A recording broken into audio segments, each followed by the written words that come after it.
من اكثر الوصفات اللي نحب نعملها في تونس، قدمة طماطم تونسيه بنينه، قدمة الفلفل نتاعنا بنين. لازم تجربوا شكشوكه الطماطم الخضراء هذه، راهي بنه فيها لا توصف، وبزاده تحضر في رمشه عين. يلا نعمل الوصفه مع بعضنا.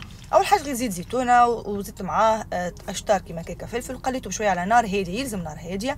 زدت معاه 3 كعبات طماطم يكونوا، ولا 4 كعبات طماطم كيما تحبوا نتوما. قصيت القشره البرانيه وقطعتها بالطريقه هذيك، وزدت معاها 3 سنون ثوم وذبلتها على نار هاديه. زدت معاها 3 كعبات طماطم يكون ديجا صمتهم ورحيتهم، وخليتهم يطيبوا على نار هاديه. زدت معاهم هنا ممكن 5 مغارف هكاكا من الماء. وبصراحه ما تحلى الشكشوكه نتاعي كان بهريسه خيره، ما شاء الله على يدياتها وعلى يديات المراه التونسيه الحره. راهي بنينه الهريسه نتاعها ما نحكي لكمش. تحبوها بالثوم، تحبوها بليش، نجموا تعملوها بالفلفل شمسي، بالكوشي، حسيلو كلموا خيره وتدلوا عليها وشوفوا البنه اللي عندها. يا سيدي بعد ما طيبت خليتها الشكشوكه نتاعي بخيس كتابه سيي، زدت الكعبات عظم، عملت 4 كعبات ولا 3 كعبات. تفوقها الفلفل نتاعنا، ورشيت فوقها شويه كمون وشويه ملح. راهي تزيد الشكشوكه الصيفيه هذيا بنه على بنه.